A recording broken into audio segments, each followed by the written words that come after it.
الحمد لله وكفى والصلاة والسلام على أشرف الأنبياء محمد المصطفى وعلى آله وأصحابه وأزواجه وذرياته وأهل بيته أجمعين أما بعد فأعوذ بالله السميع العليم من الشيطان الرجيم بسم الله الرحمن الرحيم يا أيها الذين آمنوا أنفقوا من طيبات ما كسبتم ومما أخرجنا لكم من الأرض ولا تيمموا الخبيث منه تنفقون ولستم بآخذيه إلا أن تغمضوا فيه واعلموا أن الله غني حميد صدق الله العظيم رب اشرح لي صدري ويسر لي أمري واحلل عقدة من لساني يفقهوا قولي آمين یا رب العالمین۔ اے وہ لوگو جو ایمان لائے ہو، خرچ کرو بہترین اس میں سے جو تم نے کمایا اور جو ہم نے تمہارے لیے زمین میں سے نکالا، فصل میں سے بھی اور باقی چیزوں میں سے، مثلا جانوروں میں سے بہترین جانور جو ہے وہ اللہ کے لیے نکالو۔ ایسا نہیں کہ کوئی بیمار، اللہ کے رسول صلی اللہ علیہ وسلم نے ایک دفعہ زکوٰۃ کے لیے بندہ بھیجا تو وہ تحفے لے کر آیا کہ جی مجھے یہ بھی تحفہ دیا گیا، یہ بھی تحفہ دیا۔ تو آپ صلی اللہ علیہ وسلم نے فرمایا کہ ایک سال تم ان کا تحفہ قبول کر لو گے اور اگلے سال وہ تم سے کہے گا کہ یہ جانور مت لے جاؤ، یہ لے جاؤ، اور چونکہ تم کانے ہوگے لہٰذا تم ان کا دیا ہوا قبول کرو گے، کمپرومائز کرو گے، لہٰذا جس نے تحفے لینے وہ اپنی ماں کے گھر بیٹھے، وہ ہمارا عامل مت بنے۔ یعنی جب تک اس صاحب نے زکوٰۃ جمع کروائی اور کہا کہ جی یہ زکوٰۃ ہے اور یہ میرے تحفے ہیں، تو آپ نے فرمایا جب تم ماں کے گھر میں بیٹھے ہوئے تھے تو تمہیں کسی نے تحفے نہیں دیے، آج ہم نے تمہیں عامل بنایا ہے اور تمہیں تحفے ملنے لگ گئے، اور اس سال تم تحفے قبول کرو گے اور اگلے سال وہ تمہیں کہیں گے یہ جانور چھوڑ دو اور یہ جانور لے جاؤ، اور تم کمزور جانور لے آؤ گے اس لیے کہ تمہیں تحفے دیے گئے۔ یہ ہے سرکاری حیثیت، کہ سرکاری حیثیت میں کوئی تحفہ نہیں، جو تحفہ لوگے وہ اسٹیٹ کی چیز ہوگی۔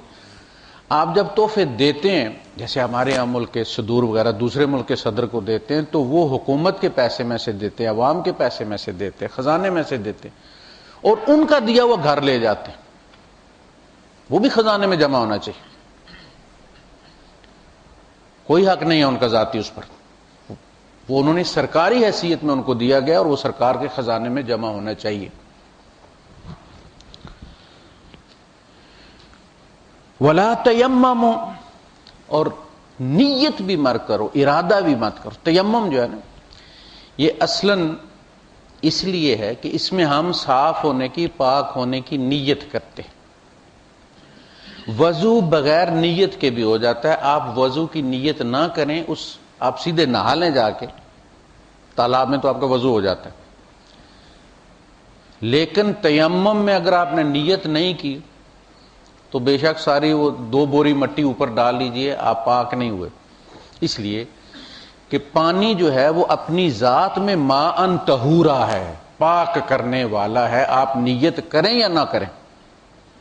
آپ کپڑے کو صاف کرنے کی، پاک کرنے کی نیت نہ بھی کریں، اگر آپ نے اسے پانی میں دھو لیا تو وہ پاک ہو گیا۔ لیکن چونکہ مٹی پاک کرنے والی چیز نہیں ہے، تیمم کی صورت میں آپ کو مٹی پاک نہیں کرتی، آپ کی نیت پاک کرتی ہے، اس لیے اس کا نام ہی تیمم ہے۔ تو اس میں آپ کہتے ہیں نویت ان اتیمم، تو تیمم کا مطلب ہے ارادہ کرنا۔ تو مٹی میں چونکہ آپ طہارت کا ارادہ کر کے مٹی ملتے ہیں تو آپ پاک ہوتے ہیں، ویسے مٹی میں گارے میں گر جائیں تو اسے بندہ پاک نہیں ہوتا۔ وَلَسْتُمْ بِآخِذِيهِ، اور ایک بڑا بہترین کرائٹیریا مقرر کیا گیا ہے کہ جس چیز کو تم لینے والے نہیں اسے خدا کو مت دو، خدا کا خوف کرو۔ تمہیں اگر کوئی دے تو وہ تم نہ لو، اور وہ تم خدا کو دے رہے، کہا نا کہ اللہ غنی ہے، وہ کوئی فقیر سمجھ کے تم دے رہے اس کو، اور حمید ہے، استودع صفات ہے۔ الا ان تغمضوا فیہ، جو مجبور ہوتا ہے نا اسے بھی پتا ہوتا ہے کہ یہ کپڑا پرانا ہے،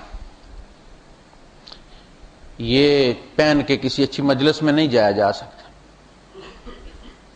ایسا نہیں کہ اس کی نظر خراب ہو جاتی ہے، اسے پتا ہوتا ہے یہ جھوٹا کھانا ہے، لیکن کیوں اغماد برستا ہے؟ اس لیے کہ وہ مجبور ہے، اس کے پاس اور کوئی رستہ نہیں ہے۔ الا ان تغمضوا فیہ واللہ غنی حمید، اللہ غنی ہے، اللہ کیوں اغماد برتے؟ اللہ کیوں جھوٹے کو قبول کرے؟ اللہ کیوں گھٹیا کو قبول کرے؟ وہ مجبور ہے، واللہ غنی۔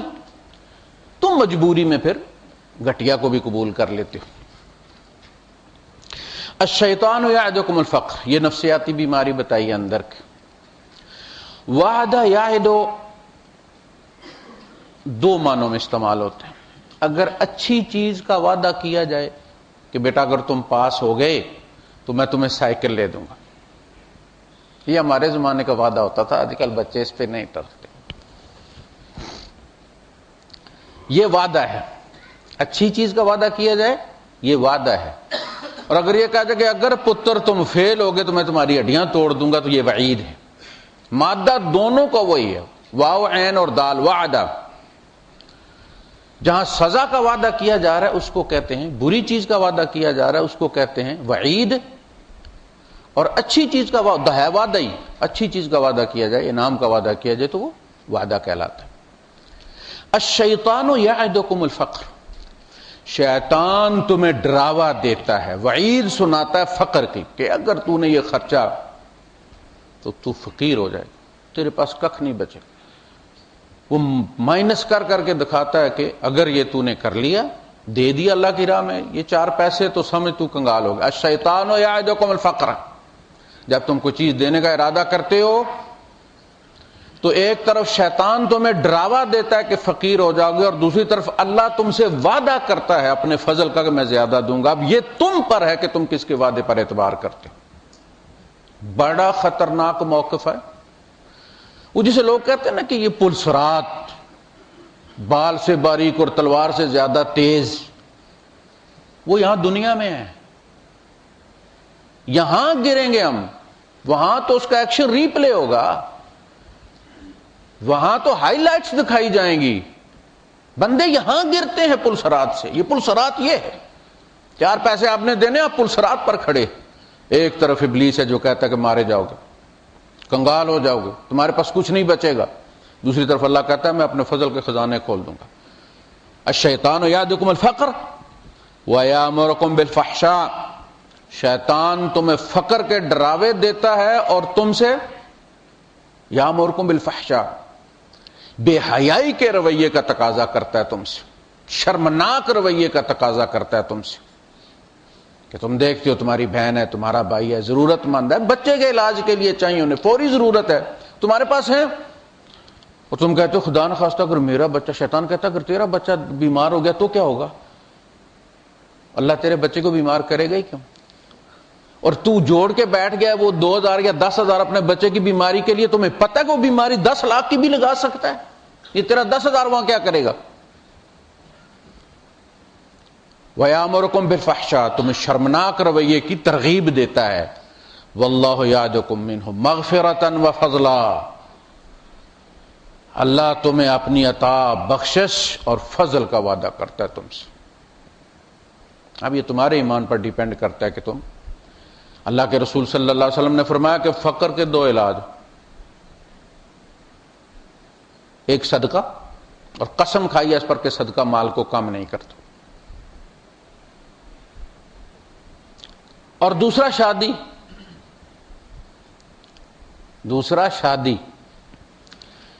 یہ جو تقدیریں ہیں نا، جس کو کہتے ہیں جوڑے آسمان پر بتا، یہ تقدیریں کٹے ہوئے نوٹ کی طرح ہوتی ہیں کہ دونوں حصے جڑیں گے تو چلیں گے۔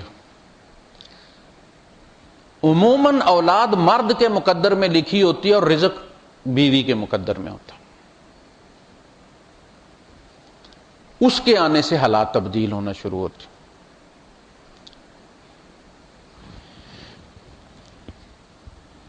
الشیطان یعدکم الفقر ویامرکم بالفحشاء واللہ یعدکم مغفرۃ منہ وفضلا واللہ واسع علیم،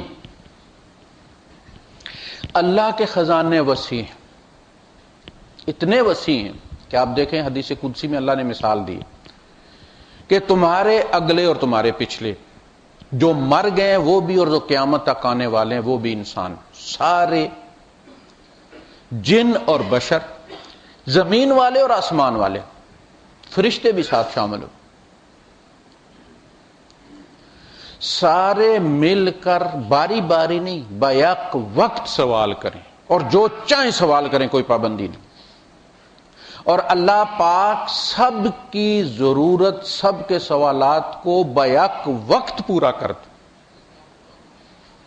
بیک وقت پورا کر دے، تو بھی اس کے خزانوں میں اتنی کمی بھی نہیں ہوتی جتنی سوئی کو سمندر میں ڈبو کے باہر نکالتے ہو تو سمندر میں ہو جاتی، جو سوئی پہ پانی لگتا۔ وہ اگر نہیں دیتا، رزق میں ترتیب رکھی ہے اس نے تو یہاں کا نظام چلانے کے لیے رکھی۔ اللہ پاک نے فرمایا کہ اگر اللہ وَلَوْ بَسَطَ اللَّهُ الرِّزْقَ لِعِبَادِهِ لَبَغَوْا فِي الْأَرْضِ، اگر اللہ اپنے سارے بندوں کا رزق کھول دے، امیر بنا دے ان کو، زمین میں بغاوت پھیل جائے، کوئی کسی کا کام نہ کرے۔ یہ درزی کپڑے سیتا ہے، یہ تندور پر کھڑے ہو کے جناب علی 50-55 ڈگری پہ وہ روٹی پکاتا ہے، وہ جو پنکچر لگاتے ہیں، وہ جو جوتے سیتے ہیں، یہ جو آپ کی گرم گاڑی کے نیچے لیٹا ہوتا ہے مکینک، وہ انسان ہے، اس کے ہاتھ بھی جلتے، مجبوری نے لٹایا ہوا ہے۔ ایسا نہیں ہے کہ اللہ سب کو عطا کرے تو اس کے خزانوں میں کمی ہو جائے گی، نہیں، نظام چلانے کے لیے یہ ضروری ہے، ورنہ بغاوت پھیل جائے۔ تو فرمایا کہ اتنی کمی بھی نہیں ہوتی، اللہ واسع ہے، ایسا نہیں کہ وہ دینا چاہے اور اس کے خزانوں میں ہو نہ۔ آپ کسی کو دینا چاہے تو جیب میں ہاتھ ڈال تو پیسے نہیں ہوتے، آپ کہتے یار سوری اس وقت میرے پاس پیسے نہیں۔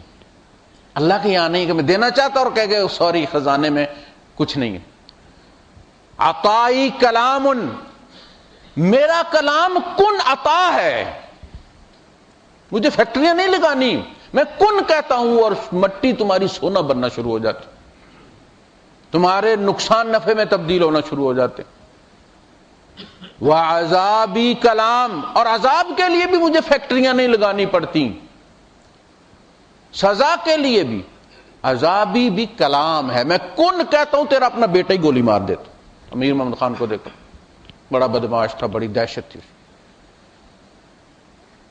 تیری اپنی گاڑی تیری قبر بن جاتی، تیری بلڈنگ تیری قبر بن جاتی۔ عطائی کلام و عذابی کلام، میں ارادہ کرتا ہوں ہونا شروع ہو جاتا۔ اسباب کا میں محتاج نہیں، اسباب کی مثال مردے کی سی ہے، اس میں جہاں آپ کتنے بھی مردے اکٹھے کر لیں اس سے کچھ نہیں ہوتا۔ موسیٰ علیہ السلام کے ہاتھ میں عصا تھا، وہ عصا ان کے سامنے سانپ بھی بنتا تھا، اس عصا نے بڑے کام کیے، لیکن ایک دفعہ بھی موسیٰ علیہ السلام نے تجربے کے طور پر بھی اس عصا کو استعمال نہیں کی۔ انہیں پتا تھا اس میں کچھ نہیں ہے، میں نے اس کے ساتھ 10 سال بکریاں چرائی ہیں، اس میں کچھ نہیں۔ تو رب سے جب مکالمہ ہوا ہے تو اس میں وہ سافٹ ویئر ڈالا گیا ہے جو رب کے حکم سے ہی ایکٹیویٹ ہوتا ہے۔ بچہ نا آپ کا، تو آپ ریموٹ کنٹرول سے وہ ٹی وی آن یا چینل تبدیل کرتے ہیں۔ چھوٹا بچہ بھی بات کرنا اس نے شروع نہیں کیا، وہ بھی اٹھا کے تو اس ریموٹ کو تو ٹی وی کی طرف ایسے کر کے کرتا ہے، اس کو بھی پتا ہے اس سے تبدیلی آتی ہے۔ موسیٰ علیہ السلام نے نہیں، ایک دفعہ بھی نہیں تجربہ کیا اس سے۔ رب نے کہا فَاضْرِب بِعَصَاكَ الْبَحْرَ، موسیٰ علیہ السلام نے یہ نہیں کہا میرے پاس میرا ڈنڈا ہے، کہا اِنَّ مَعِیَ رَبِّی، میرے ساتھ میرا رب ہے، سَیَہْدِین، وہ مجھے بتائے گا میں نے کیا کرنا۔ اور اس نے کیا بتایا؟ اس نے کہا ڈنڈا مارو سمندر پر۔ پانی مانگا، پانی کوئی نہیں، ڈنڈے سے نہیں آزمایا۔ فَاضْرِب بِعَصَاكَ الْحَجَرَ، کا ڈنڈا مار اس پتھر کو، اب مار، اب اس کو ہم نے حکم دے دیا۔ اسباب میں جان اللہ کا حکم ڈالتا ہے، اسی لیے کہا گیا کہ اسباب اکٹھے کرو مگر توکل اللہ پر کرو، اس سے اس کی خیر کی کن کی دعا کرو، خیر چاہو اسے کہو کہ اللہ پاک کلمہ کن کے ذریعے اس میں خیر ڈال دے۔ ان اسباب میں کچھ نہیں ہے، میں جانتا ہوں، صرف پردہ ہے۔ اور علیم بھی ہے، وہ ماہر ہے دینے میں، وہ دینے میں ماہر ہے۔ بندہ دینا چاہتا ہے تو پہلے مجھے پتہ نہیں پیسے کیسے بھیجنے، ویسٹرن یونین سے بھیجنے، ہنڈی سے بھیجنے، کیسے بھیجنے، میں نے آج تک بھیجے نہیں، مجھے تجربہ نہیں ہے، آپ مجھے بتائیں گا۔ وہ علیم ہے، اسے پتہ ہے کسی کو کس طرح دینا ہے۔ وہ دینے پہ آئے تو جس کو دے رہا ہے وہ پکار اٹھے، انا یکون لی غلام وقد بلغنی، اور مجھے بڑھاپے نے آ کر پا لیا، ومراتی عاقر وقد بلغت من الکبر عتیہ، بیوی میری صدا کی بانجھ ہے، بچہ جننے کا تجربہ ہی کوئی نہیں، ٹوٹلی بانجھ، پھر بوڑھی بھی ہے، اور میرا تو اشر ہی کوئی نہیں، قد بلغت من الکبر عتیہ، میں بڑھاپے کی چوٹی پر پہنچ گیا ہوں، اس کے بعد موت کی کھائی ہے۔ قال کذالک، کیسے ہوگا اللہ، تو مجھے جوان کرے گا، میری بیوی کو بھی جوان کرے گا، تیرے دینے پہ تو مجھے یقین ہے کہ تو دے گا، وعدہ کر لیا تو نے، بس مجھے ذرا تعجب یہ کہ یہ کیسے ہوگا۔ قال کذالک، اللہ کہتا ہے اسی طرح ہی ہوگا، تو بھی بوڑھا ہوگا وہ بھی بوڑھی ہوگی۔ اللہ کی شان وہیں نظر آتی ہے، اور مزے کی بات یہ کہ اللہ پاک اپنے پیاروں کو اسی وقت دیتا ہے جس وقت سارے اسباب جواب دے جاتے ہیں، اس کا خاص کرم، اس کی دل لگی ہے ان کے ساتھ، جب وہ خود اقرار کرتے ہیں کہ ہمارے پاس کچھ نہیں، کہا میں تمہارے ساتھ ہوں، سب کچھ ہے، ان معی ربی، اللہ کے رسول صلی اللہ علیہ وسلم نے غار ثور میں کیا فرمایا تھا؟ ابو بکر صدیق رضی اللہ عنہ فرماتے ہیں اللہ کے رسول ان میں سے کوئی بھی اپنے پیروں کی طرف دیکھ لے تو سیدھے، ہم تو نیچے بیٹھے ان کے پاؤں کے نیچے۔ آپ نے فرمایا ابو بکر ان دو کے بارے میں تمہارا کیا خیال ہے جن کے ساتھ تیسرا اللہ ہے؟ اذ قال لصاحبہ لا تحزن ان اللہ معنا، وہ اگر اللہ کو نہیں دیکھ سکتے تو اس وقت ہم کو بھی نہیں دیکھ سکتے، وہ ہمارے ساتھ، وہ قانون لاگو ہو گئے، نہیں دیکھ سکتے۔ اللہ علیم ہے، دینا جانتا ہے، کیسے دیتا ہے، کس وقت دینا ہے۔ یؤتی الحکمت من یشاء، وہ حکمت جس کو چاہتا ہے دیتا ہے۔ یہ حکمت کس میں ہے؟ یہ خرچ کی حکمت ہے۔ موضوع کیا چل رہا ہے؟ انفاق۔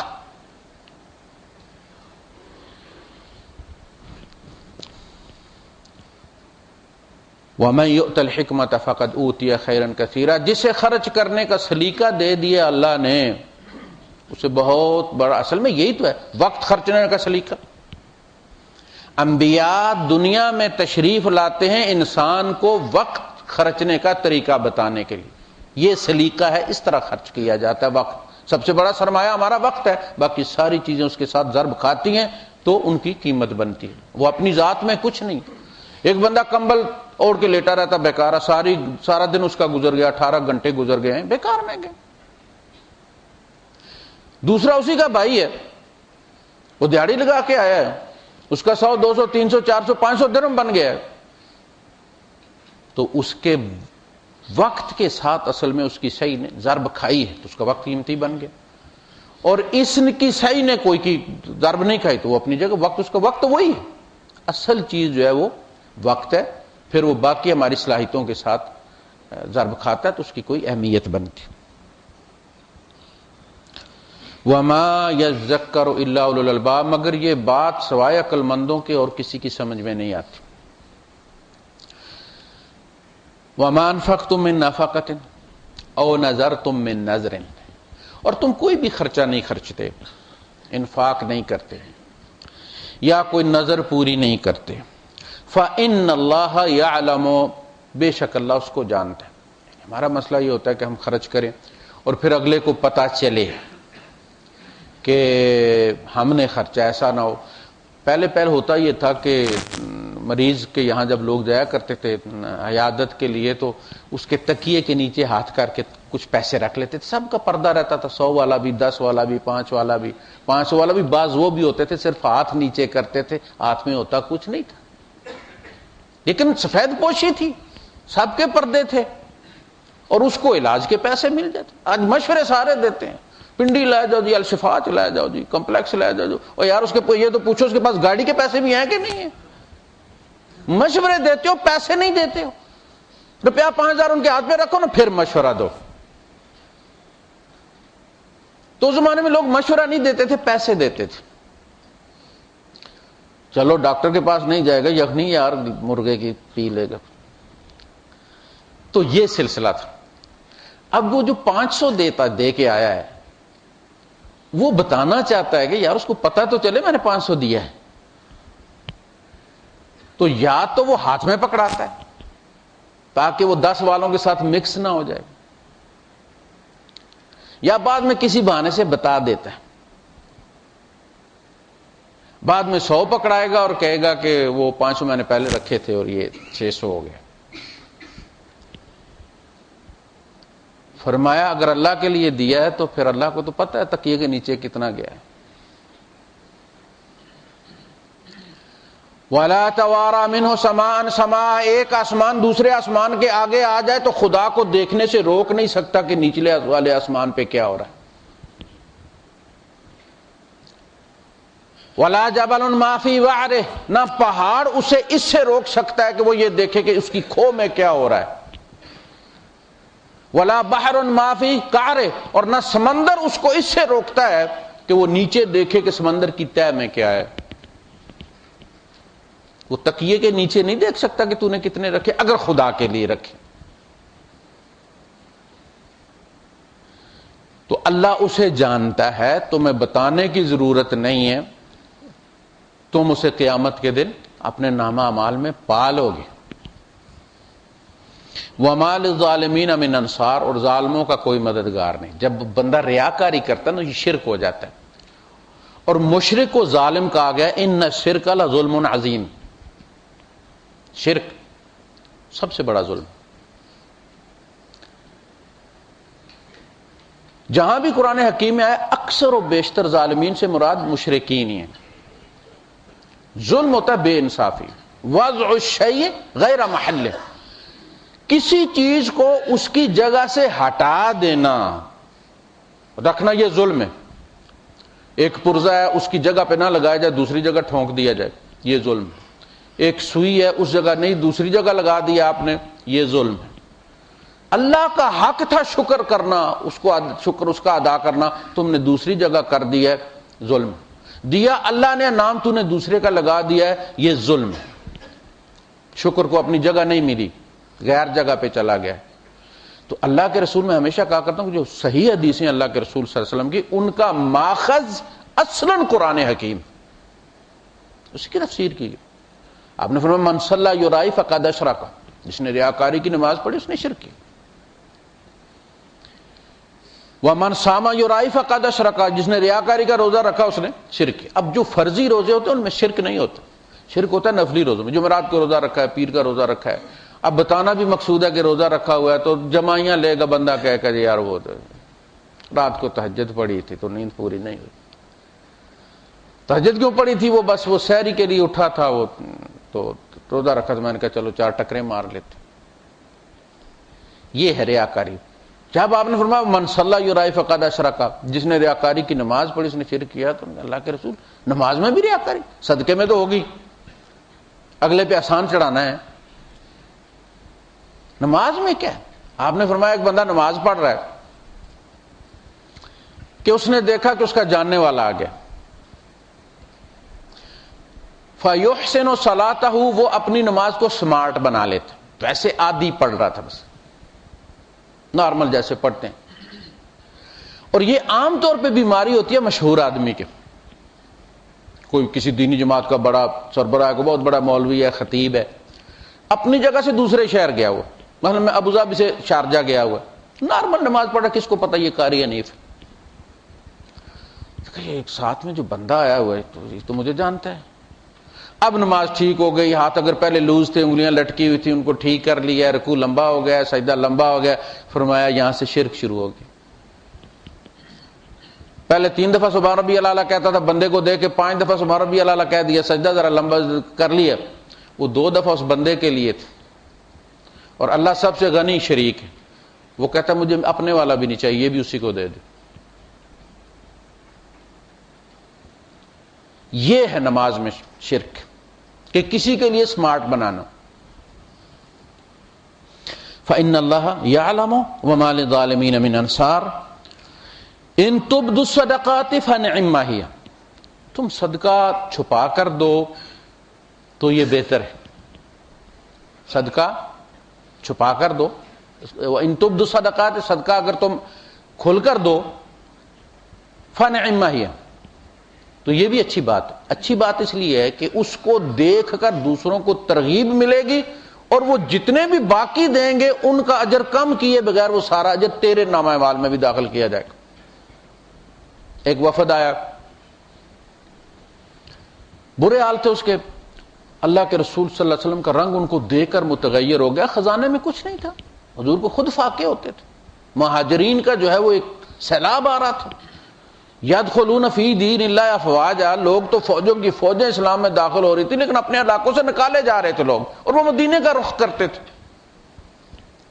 ایک گھر خریدا گیا مہاجرین کے قیام کے لیے، وہ ناکافی ہو گیا، دوسرا کسی نے صدقہ کر دیا۔ اس قبیلے کی حالت دیکھ کے اللہ کے رسول صلی اللہ علیہ وسلم کا رنگ متغیر ہو گیا، میں صحابہ پر کتنا بوجھ ڈالوں، یعنی مربت کے مارے کسی کو کہہ بھی نہیں رہے۔ آپ کھڑے اور آپ نے کہا کہ ان لوگوں کا حال آپ لوگوں کے سامنے، تو ان کے لیے کچھ کریں آپ۔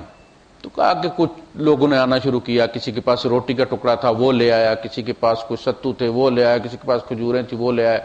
اچانک ایک آدمی جو ہے وہ ٹوکرا بھر کے سامان کا، وہ بوریا سا بھر کے سامان کے لے آئے۔ اس کو دیکھ کر پھر کچھ دوسرے لوگ بھی گئے، اور اس کے بعد پھر ڈھیر لگ گیا۔ تو اللہ کے رسول صلی اللہ علیہ وسلم کے چہرہ جو جب خوش ہوتے تھے حضور تو لائٹ چہرے سے پھوٹتی تھی، آپ کے منور ہو گیا۔ آپ نے اس توڑے والے کی پھر بڑی تعریف کی کہ کچھ لوگ جو دو میں تھے اس کے توڑے نے وہ ختم کر دیا وہ سلسلہ، کہ یار اگر یہ دے سکتا ہے،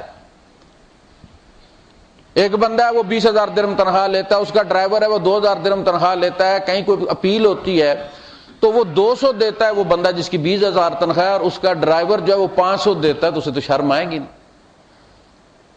وہ کہتے ہیں یار یہ اگر دے سکتا ہے تو میں نہیں دے سکتا۔ اب وہ 2,000 نکال کے دیتا ہے، وہ 2,000 بھی اجر اس ڈرائیور کو اس کا ملا ہے، اس کا محفوظ ہے، اس کا کاٹ کے نہیں اللہ دیتا، اس کو الگ سے دیا گیا۔ تو اس پر اللہ کے رسول صلی اللہ علیہ وسلم پھر فرمایا کہ جس بندے کو دیکھ کر دوسرے لوگ موٹیویٹ ہوتے ہیں ان سب کے دینے کا اجر اللہ پاک پھر اس کو بھی دیتا ہے۔ ان تبدوا الصدقات فنعما، تم صدقات، اس لیے کہا کہ جو فرائض ہیں نا یعنی زکوٰۃ وغیرہ وہ سامنے دینی چاہیے تاکہ دوسرے بندے کو بھی ترغیب ملے اس کی۔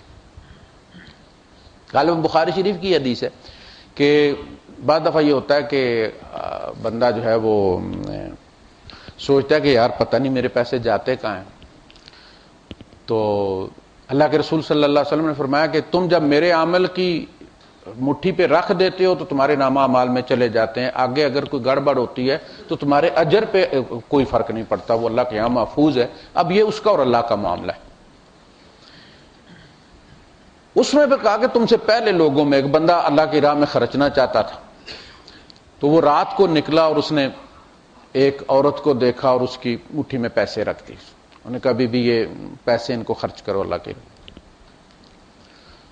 کوئی بات نکلی کہ جی وہ فلاں عورت کو کسی نے، بری عورت تھی، اس کو کسی نے پیسے دے دیے ایسے چلتے ہوئے رستے میں،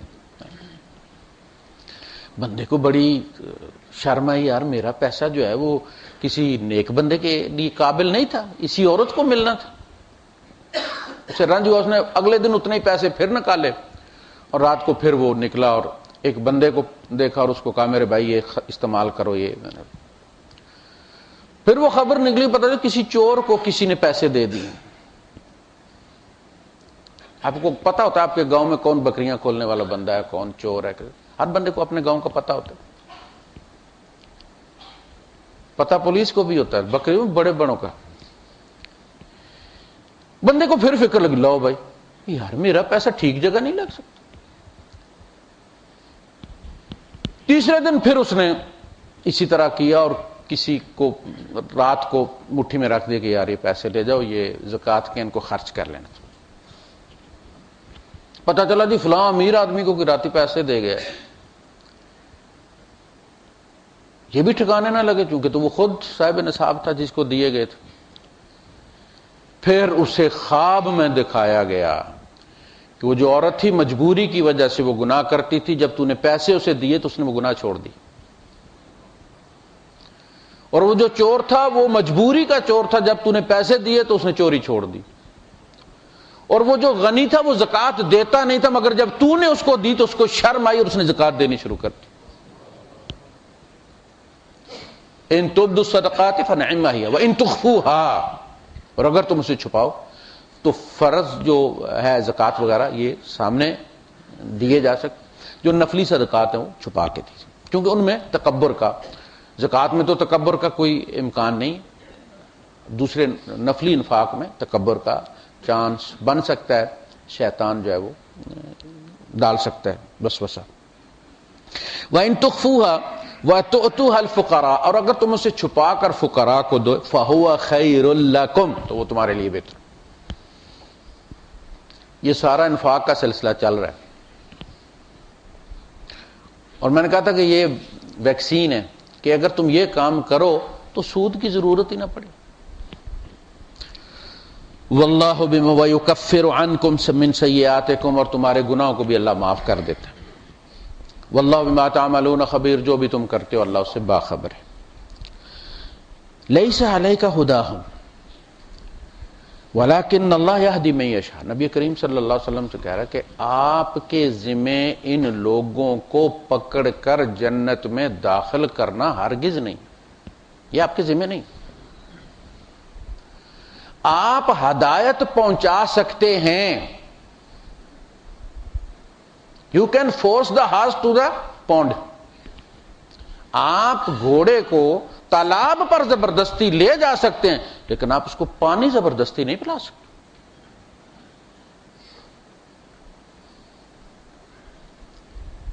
اسی طرح آپ کسی تک ہدایت پہنچا سکتے ہیں کہ یہ اللہ کا حکم ہے، یہ کرو یہ نہ کرو، آپ اس کو چلوا نہیں سکتے۔ اس کا اللہ پاک نے اس پر چھوڑا ہے، ارادے کی دی ہے مہلت اور صلاحیت دی ہے کہ اپنا ارادہ استعمال کرو، فیصلہ تم نے کرنا۔ وَمَا تُنْفِقُوا مِنْ خَيْرٍ فَلِأَنفُسِكُمْ، اور جو کچھ بھی تم خرچ کرتے ہو وہ اپنے آپ کے لیے خرچ کرتے ہو، اپنی جانوں کے لیے خرچ کرتے ہو، یعنی وہ چلا نہیں جاتا تمہارے میں، تمہاری جیب سے نکلتا ہے، تمہارے اکاؤنٹ میں جاتا ہے۔ اب یہ ایمان کی بات ہے نا کہ جب آپ کیشیئر کو دیتے ہیں اپنے اکاؤنٹ میں پاکستان بھیجنے کے لیے، تو آپ کا سینہ جو ہے وہ کتنی ٹھنڈک ہوتی ہے، اتنے ہو گئے ہیں، آپ اسی وقت جمع تفریق کرتے ہیں، آپ میرے اکاؤنٹ میں اتنے ہو گئے ہیں۔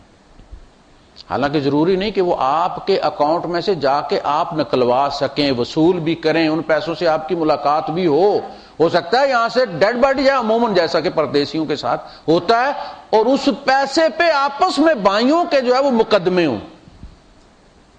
اور سالوں وہ پیسہ اسی طرح پڑا رہے مقدمہ بازی کی وجہ سے۔ لیکن جو تم اللہ کی راہ میں دیتے ہو اس سے تمہاری ملاقات لازم ہوگی، تم اسے دیکھو گے۔ وَمَن يَعْمَلْ مِثْقَالَ ذَرَّةٍ خَيْرًا يَرَهُ وَمَن يَعْمَلْ مِثْقَالَ ذَرَّةٍ شَرًّا يَرَهُ وَمَا تُقَدِّمُوا لِأَنفُسِكُم مِّن خَيْرٍ تَجِدُوهُ عِندَ اللَّهِ، تم نے اللہ کے پاس جانا ہے، وہ بھی اللہ کے پاس گیا ہوا، تمہارا مال وہ تمہارے بھلے کے، فَلِأَنفُسِكُم، اس میں کسی پر فخر جو غریب ہیں، یہ جو مسکین ہیں جن کو تم دیتے ہو، یہ تو تمہارا بوجھ اٹھا کر وہاں پیش کریں گے، ان کے ذریعے منتقل ہوگا۔ فَادْخُلِي فِي عِبَادِي وَادْخُلِي جَنَّتِي، میرے بندوں میں داخل ہو اور میری جنت میں چلی جا۔ جنت کا راستہ بندوں کے اندر میں سے ہو کے گزرتا ہے، اور بندوں میں سب سے قریب پہلے گھر والے ہیں۔ خیرکم خیرکم لأہلہ، تم میں بہترین وہ ہیں جو اپنے گھر والوں کے لیے بہترین۔ تیری ہر صلاحیت کے سب سے پہلے حقدار تیرے اپنے گھر والے، تیرے اخلاق کے، تیرے انفاق کے، سب سے پہلے وہ، ان سے جو بچے وہ باقی خرچ کرنا ہے۔ گھر والوں کے ساتھ ہم بدتمیزی کرتے ہیں، باہر والوں کے لیے ہم بچھے جاتے ہیں، وما تنفقون الا ابتغاء وجه اللہ، اور نہیں تم خرچ کرتے مگر اللہ کی رضا جوئی کے لیے، وجہ اللہ، اللہ کے چہرے کے لیے. اللہم وجہک اکرم الوجوہ، اے اللہ تیرا چہرہ سب سے زیادہ عزت والا، کرامت والا چہرہ ہے جس کے لیے کچھ کیا جائے. بندہ دوسرے بندے سے کیا کہتا ہے؟ یار تیرے منہ پیچھے میں کیتا ہے. یہ لفظ ہے منہ پیچھے. ابتغاء وجہ اللہ، جو تم دیتے ہو اللہ دے منہ پیچھے دیندے ہو. وہ فقیر کو نہیں دیتے، تم اللہ کو دیتے ہو. ابتغاء وجہ اللہ. وجہ اللہ کیا ہے؟ کہ اللہ پاک اس دن اس بندے کی طرف اپنا چہرہ گھمائے گا. یہ اللہ کا چہرہ کسی کی طرف کرنا اور اس سے بات کرنا بہت بڑی نعمت ہے. اس سے بڑھ کر کوئی نعمت نہیں ہے. جنت کی کوئی نعمت بھی اس کا جو ہے وہ مقابلہ نہیں کر سکتی. اس کے چہرے کا نور، اس کی لذت. حضور دعائیں کرتے ہیں کہ اللہ اپنے چہرے کے دیدار کی لذت عطا فرما مجھے. اور جس دن کرایا جائے گا جنت والوں کو، اس دن انہیں پتا چلے گا اور وہ کہیں گے کہ اللہ اس نعمت کے سامنے ساری نعمتیں ہیں. ورنہ وہ پہلے کہیں گے کہ ہمیں کوئی چیز چاہیے ہی نہیں. اللہ بار بار پوچھے گا کچھ اور، وہ کہیں گے کچھ نہیں چاہیے، سب کچھ ہے. پھر وہ اپنے چہرے کی لذت. ابتغاء وجہ اللہ. وما تنفقوا من خیر یوفى الیکم وانتم لا تظلمون، اور جو تم اللہ کی راہ میں خرچو گے، اللہ کی خاطر خرچو گے، یوفى، وعدہ وفا کرنے کا مطلب کیا ہے؟ وعدہ وفا کرنا، وعدہ پورا کرنا. کہا تمہیں پورا پورا دیا جائے گا.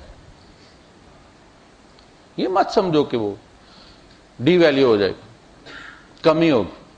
تم ظلم نہیں کیے جاؤ گے، زیادتی نہیں ہوگی تمہارے ساتھ. جو بھی تم دو گے بے فکر ہو کر دو، تمہارے اکاؤنٹ میں جائے گا. اپنے لیے خود خرچو. بڑی پیاری بات کی.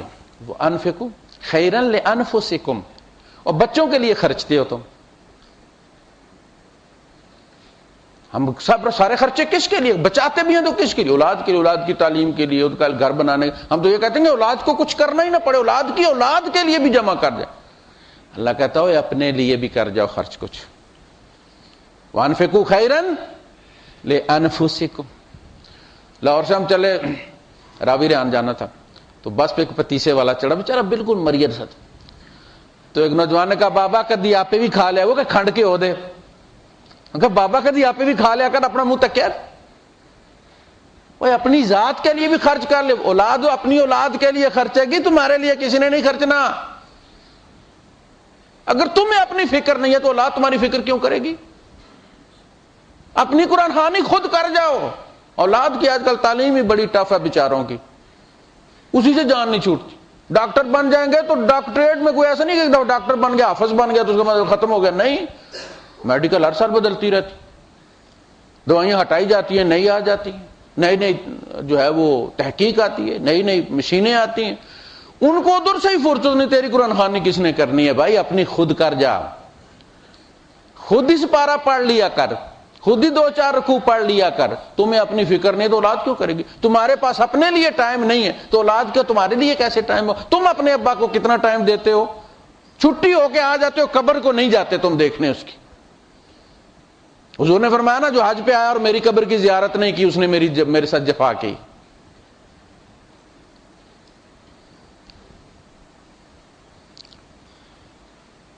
للفقراء، یہ دینا کن کو ہے؟ فقراء کو. الذین احصروا فی سبیل اللہ، جو اللہ کی راہ میں محصور ہو گئے، کہیں جا نہیں سکتے. لا یستطیعون ضربا فی الارض، زمین میں سفر ادھر ادھر نہیں کر سکتے.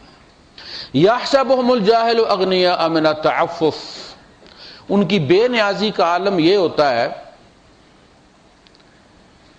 کہ ناواقف آدمی ان کو امیر سمجھتا ہے. دیکھیں اللہ پاک کہتا ہے ان کی تلاش کرو، اور جس کا ہاتھ پھیل گیا ہے اس کو تم نہیں دو گے، کوئی اور دے گا. اس کی فکر کرو جو ہاتھ پھیلانے سے ابھی ہچکچا رہا ہے. ابھی اس نے فاقہ کر لیا ہے، وہ سمجھتا ہے کہ فاقے کی استطاعت ہے میرے اندر، فاقہ کر کے دیکھتا ہوں شاید اللہ کوئی رستہ کھول دے اتنی دیر میں. کہا ان کو تلاش کرو. یحسبهم الجاہل اغنیاء من التعفف، ان کی بے تعفف، عفاف، اعفا، معافی، یعنی وہ یوں بے نیازی کا عالم ہوتا ہے ان کا کہ سونا بٹ رہا اور وہ نظر اٹھا کے نہیں دیکھتے، حالانکہ فاقہ ہوتا ہے ان کو. تعرفهم بسیماہم، ان کے چہروں سے تو ان کو پہچان لے گا. صحابہ کہتے ہیں کہ اللہ کے رسول صلی اللہ علیہ وسلم کو جب فاقہ ہوتا تھا تو آپ کے چہرے سے لگتا تھا، اور ایک دن میں نہیں، جب 2-3 دن مسلسل گزر جاتے تھے تو چہرے پہ نقات آتی تھی. صحابہ کو شک پڑتا تھا کہ حضور فاقے سے تو کوئی دعوت کر لیتا تھا، اس لیے کہ حضور پر صدقہ نہیں لگتا تھا، نہ زکوٰۃ لگتی تھی. وآخر دعوانا الحمدللہ رب العالمین.